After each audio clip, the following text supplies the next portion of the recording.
Cheminez chaque semaine à la rencontre de la Bible et de son histoire, à la rencontre du Dieu de la Bible dans notre histoire. Écoutez les mots du livre, feuilletez les pages du livre et nous émerveillez de ce qu'elles disent.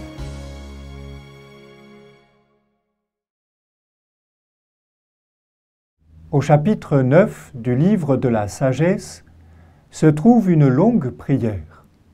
Salomon, à qui est attribué ce livre, mais qui n'a évidemment pas pu l'écrire, prie pour obtenir la sagesse. Écrite avec un grand soin, cette prière se compose de 3 strophes. Au centre de chacune d'elles, la même demande de la sagesse est formulée, directement ou indirectement. Donne-moi la sagesse qui partage ton trône. Fais-la descendre des cieux saints. Du trône de ta gloire, daigne l'envoyer. Cette prière de Salomon pour demander la sagesse commence ainsi. Dieu des pères et Seigneur miséricordieux, qui a fait l'univers par ta parole, formé l'homme par ta sagesse. C'est au Dieu qui s'est fait connaître aux aïeux, en particulier aux patriarches, puis à Moïse au Sinaï, que le priant s'adresse. Mais c'est pour évoquer l'œuvre du Créateur. C'est à ce même Dieu qui crée et qui sauve qu'est demandée la sagesse. Qui pourrait savoir ce que le Seigneur attend de lui, sa volonté?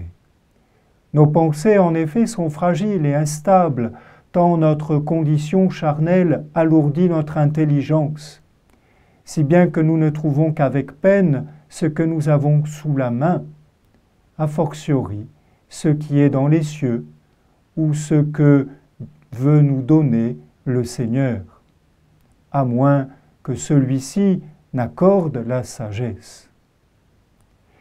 Si le priant peut adresser au Seigneur une telle demande, c'est parce qu'il sait que le don de la sagesse a déjà été octroyé aux aïeux. Grâce à la sagesse, leurs routes ont été jadis rectifiées, ils ont connu le bon plaisir divin, bref, ils ont été sauvés. Ainsi, l'histoire sainte fonde la demande.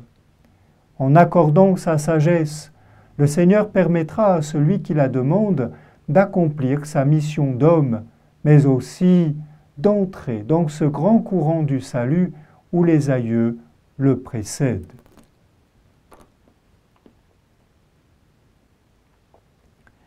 Et ta volonté, qui donc l'aurait connue, si tu n'avais donné toi-même la sagesse et envoyé d'en haut ton Esprit Saint?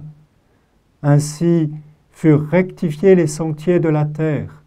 Les hommes furent instruits de ce qui te plaît et sauvés par la sagesse.